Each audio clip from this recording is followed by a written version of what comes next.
दोस्तों जरा सोचो, अर्थ की हालत बहुत ही ज्यादा खराब होने की वजह से नासा वाले मार्स को अपने नए रहने की जगह बनाना चाहते थे। इसीलिए उन्होंने मार्स पर खेती करने का डिसाइड किया। लेकिन मार्स की मिट्टी में ऐसा कौन सा राज छुपा होता है जिसने पूरे एस्ट्रोनॉट के ग्रुप को खत्म कर दिया। कहानी की शुरुआत 2050 से होती है।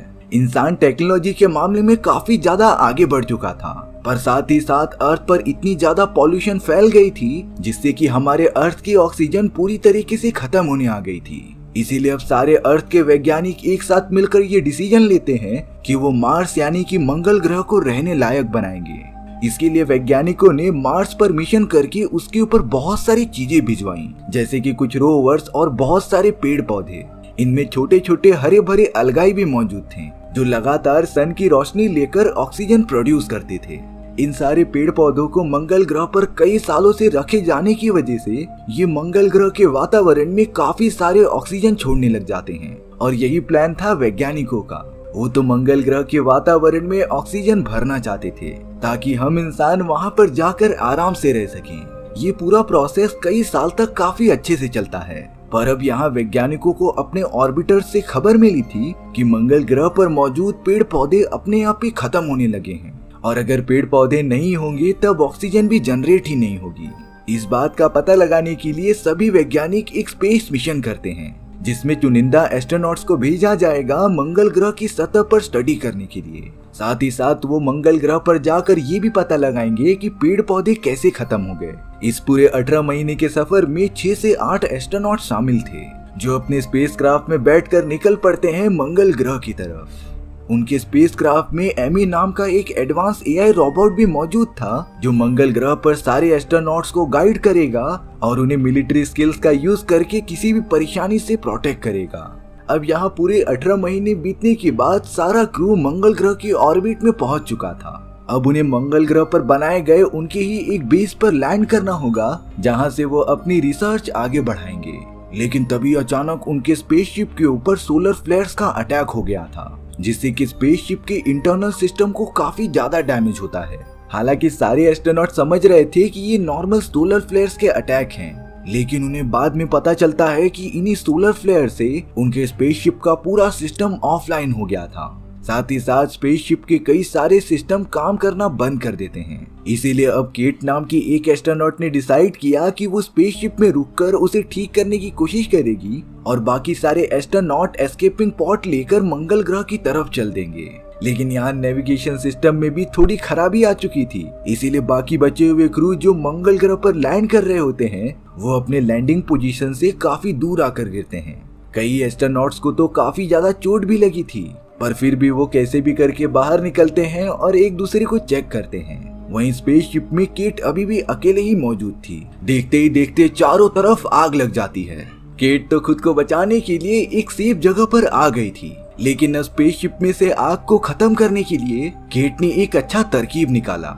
सबसे पहले उसने अपना स्पेस सूट पहन लिया होता है और फिर अपने स्पेसशिप के एयरलॉक सिस्टम को ओपन कर दिया था, जिससे कि सिस्टम में लगी आग पूरी तरीके से बाहर निकल जाती है। कुछ देर बाद ही केट की इतनी अच्छी तरकीब की वजह से आग पूरी तरीके से खत्म हो चुकी थी। अब केट को सिर्फ पूरे सिस्टम को ऑनलाइन लाना होगा जिससे कि वो अपने बाकी टीममेट से कनेक्ट कर सके। वहीं दूसरी तरफ मंगल ग्रह पर जो सारे एस्ट्रोनॉट लैंड हुए थे उनमें से उनके कैप्टन को काफी ज्यादा चोट लग गई थी। कैप्टन के पास तो जरा भी चलने की भी हिम्मत नहीं होती। बैन नाम का एक एस्ट्रोनॉट ये बता रहा था कि एमी एआई रोबोट उनसे काफी दूर जाकर गिरा है और उसी की मदद से ही वो अपने बेस तक पहुंच सकते थे। स्पेसशिप में कनेक्ट करने वाला डिवाइस भी पूरी तरीके से टूट चुका होता है, और तो और उन एस्ट्रोनॉट्स के पास ऑक्सीजन की मात्रा बहुत कम बची थी, जिसका साफ साफ मतलब ये था कि वो सब यहाँ पर फंस चुके हैं और जल्द ही मरने वाले हैं। लेकिन यहाँ बैन के पास अभी भी अपनी बेस तक पहुँचने का रास्ता मौजूद था। इसीलिए सारे एस्ट्रोनॉट डिसाइड करते हैं कि वो 4 किलोमीटर पैदल चल के जाएंगे। लेकिन यहाँ कैप्टन की हालत काफी ज्यादा खराब थी, इसीलिए वो अपने टीममेट्स को अकेले ही चले जाने के लिए कहते हैं, क्योंकि अगर वो उन सभी के साथ रहेंगे तब उनके ऊपर एक बोझ बन जाएंगे। कैप्टन की बहुत बार रिक्वेस्ट करने की वजह से बैन और बाकी एस्ट्रोनॉट्स अपने बेस की तरफ निकल जाते हैं। यहाँ से उन्हें टोटल 4 किलोमीटर का रास्ता तय करना था, और तो और उनकी सूट में भी काफी कम ऑक्सीजन बची थी, इसीलिए वो लोग बिना रुके आगे बढ़ते ही जाते हैं। अब कई घंटों के सफर के बाद वो सारे एस्ट्रोनॉट अपनी बेस तक पहुंच गए थे, लेकिन यहाँ चौंका देने वाली बात ये थी कि उनका पूरा बेस डिस्ट्रॉय हो चुका होता है। उन्हें तो ये बात समझ में ही नहीं आती कि ऐसा कैसे हो सकता है, क्योंकि इस पूरे बेस को मार्स के कंडीशन के हिसाब से ही बनाया गया था। मार्स पर अभी इस वक्त जिस तरीके का इन्वायरमेंट है वो हमारे बेस को जरा भी नुकसान ही नहीं पहुंचा सकता। एस्ट्रोनॉट समझ गए थे कि ये काम जरूर किसी और का होगा। साथ ही साथ उन सभी के मन में एक और सवाल था, जो सारे प्लांट और अलगाए उन लोगों ने अर्थ से मंगल ग्रह पर भेजे थे, वो तो मंगल ग्रह की जमीन पर जरा भी दिखाई नहीं देते। आखिर वो सब गए तो गए कहाँ? लेकिन यहाँ सबसे बड़ी मुसीबत एस्ट्रोनॉट्स का इंतजार कर रही थी। उनके पास ना खाने के लिए खाना था और ना ही पीने के लिए पानी। ऑक्सीजन भी कुछ ही % बची रह जाती है, जिसका साफ साफ मतलब था कि वो सब यहाँ पर फंस चुके हैं और एक एक करके मरने वाले हैं। अब निराश होकर चिप और टेड नाम की 2 एस्ट्रोनॉट पहाड़ी के किनारे खड़े हो जाते हैं। यहाँ पर चिप को लग रहा था कि टेड ने सही से स्पेसशिप नहीं चलाया, और अगर वो सही से पाथ फॉलो करता तब उनकी हालत ये नहीं होती। यही सारी बातें करते करते उन दोनों के बीच हाथापाई स्टार्ट हो जाती है, जिसमें कि चिप ने टेड को जानबूझकर पहाड़ी से नीचे ढकेल दिया था। चिप जब अपने बाकी एस्ट्रोनॉट दोस्तों के पास आता है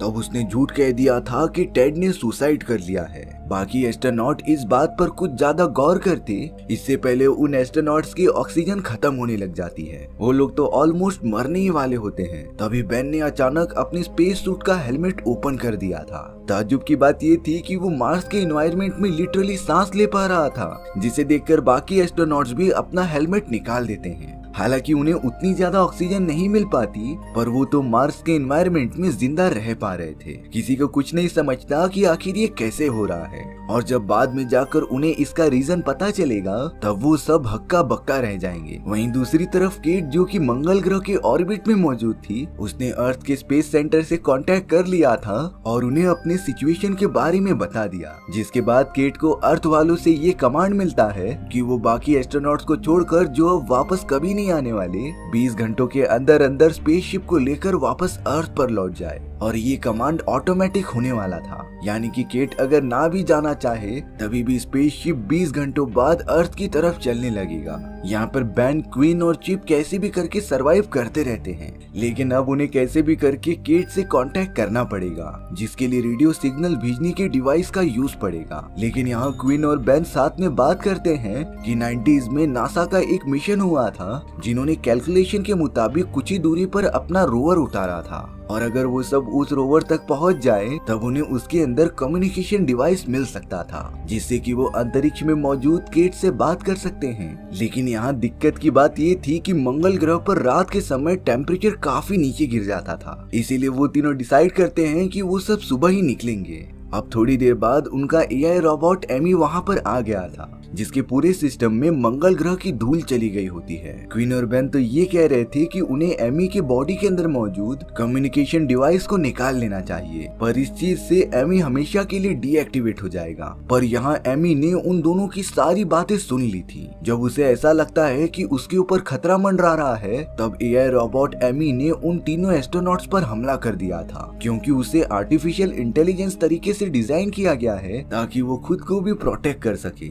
और अब एमी ने तो उन तीनों एस्ट्रोनॉट्स के ऊपर हमला भी करना स्टार्ट कर दिया था। एमी तो क्वीन को काफी ज्यादा चोट पहुंचाकर तुरंत ही वहां से भाग जाता है। बेन ने तो क्वीन और चिप को संभाला और आगे बढ़ने के लिए मोटिवेट भी किया। अब कई घंटों बाद वो तीनों उस रोवर को ढूंढने में कामयाब हो जाते हैं, जिसके अंदर काम करने वाला रेडियो सिस्टम मौजूद था। और अब काफी कोशिश के बाद बेन केट से संपर्क बनाने में कामयाब हो जाता है। बेन और केट तो एक दूसरे से बात करके काफी ज्यादा खुश हो रहे थे, क्योंकि वो दोनों रियल लाइफ में गर्लफ्रेंड बॉयफ्रेंड होते हैं। केट ने बेन को बता दिया था कि उनके पास 20 घंटे से भी कम का टाइम मौजूद है, और अगर उतने टाइम में वो सब स्पेसशिप तक नहीं पहुंच पाएंगे तब केट का स्पेसशिप ऑटोमेटिकली अर्थ की तरफ रवाना हो जाएगा। पर अब उन तीनों एस्ट्रोनॉट्स के पास दिक्कत की बात ये थी कि उनके पास कोई भी स्पेसक्राफ्ट मौजूद ही नहीं था जो उन्हें मंगल ग्रह के ऑर्बिट में छोड़ सके। तभी केट उन्हें याद दिलाती है कि 1980s में रशिया ने मंगल मिशन किया था, जिसमें कि उनका एक स्पेसक्राफ्ट अभी भी मंगल ग्रह पर मौजूद है, और अगर वो सब उस स्पेसक्राफ्ट को ठीक करने में कामयाब हो गए तब उसकी मदद से मंगल ग्रह की ऑर्बिट में आया जा सकता है। केट उन्हें रेडियो सिग्नल से गाइड करते रहती है कि कहां पर जाना है और अब वो तीनों निकल पड़े थे रशिया की उस स्पेसशिप को ढूंढने के लिए। यहाँ पर क्वीन को चोट लगने की वजह से वो तो ठीक से चल भी नहीं पा रहा था, लेकिन फिर भी बेन और चिप उसकी मदद करते हैं। लेकिन यहाँ पर केट ने बेन को सिर्फ एक डरा देने वाली बात बताई थी कि रशिया की स्पेसशिप के अंदर सिर्फ और सिर्फ एक टाइम पर 2 ही लोग जा सकते हैं, यानी कि इसका मतलब साफ था कि उन तीनों एस्ट्रोनॉट्स में से एक को अपनी जान की कुर्बानी देनी पड़ेगी। अब यहाँ रात होते ही मंगल ग्रह का टेम्परेचर काफी नीचे गिर गया था, इसीलिए वो तीनों एक सेफ जगह पर रुककर वेट करते हैं सुबह होने का। लेकिन यहाँ पर बेन क्वीन और चिप को ये बात बता देता है कि रशिया के स्पेसशिप के अंदर सिर्फ और सिर्फ 2 ही लोग जा सकते हैं। ये बात सुनकर क्वीन और चिप काफी ज्यादा शॉक हो गए थे, क्योंकि उन्हें भी पता था कि उन तीनों में से एक अब मारा जाएगा। लेकिन चिप के दिमाग में तो कुछ और ही चल रहा होता है और अब वो तो अगले ही मोमेंट में वहाँ से भागने लगा था। दरअसल चिप चाहता था कि वो स्पेसशिप में अकेले ही चले जाए, इसीलिए वो लगातार रशिया की स्पेसशिप की तरफ बढ़ने लगा था। तभी अचानक चिप के ऊपर एमी एआई रोबोट हमला कर देता है। दरअसल एमी का सिस्टम पूरी तरीके से करप्ट हो चुका था और वो एस्ट्रोनॉट्स को अपना दुश्मन समझ रहा होता है, इसीलिए एमी ने चिप को एक ही बार में मार कर खत्म कर दिया था। क्वीन और बेन तो कैमरा की मदद से सब कुछ देख रहे होते हैं, इसीलिए वो दोनों तुरंत ही वहाँ पर आ गए थे। एमी एआई रोबोट वहाँ से तो जा चुका था, पर क्वीन और बेन वहाँ जो चीज देखते हैं उससे उनके होश ही उड़ गए थे। मंगल ग्रह के सिर्फ उसी भाग में पौधे और अलगाए मौजूद होते हैं, पर ताज्जुब की बात ये थी कि मंगल ग्रह के बाकी भागों में ये सारे पौधे और अलगाए कहाँ पर गायब हो गए। क्वीन तो उन सारे पेड़ पौधों की जांच पड़ताल करने लग जाता है, लेकिन जब उसने चिप की मरी हुई बॉडी को देखा तभी अचानक उसके बॉडी में से अजीब तरीके के छोटे कीड़े बाहर निकलने लग जाते हैं। ये कीड़े भले ही छोटे थे लेकिन काफी ज्यादा खतरनाक लग रहे थे। क्वीन ने बेन को ये बात बताए बिना ही उन कीड़ों का 1-2 सैंपल अपने साथ रख लिया था। दरअसल ये सारे एलियन कीड़े मार्स के सतह के नीचे रहा करते थे और जब इंसानों ने मंगल ग्रह पर पेड़ पौधे और अलगाए भेजे थे तब सालों से मंगल ग्रह पर रहने वाले इन्हीं खतरनाक कीड़ों ने पेड़ पौधों को पूरा का पूरा खा लिया। लेकिन इससे एक बात तो अच्छी हुई, क्योंकि इन कीड़ों की क्वांटिटी काफी बढ़ गई और ये बाई प्रोडक्ट में मंगल ग्रह के वातावरण में ऑक्सीजन रिलीज करते जा रहे थे।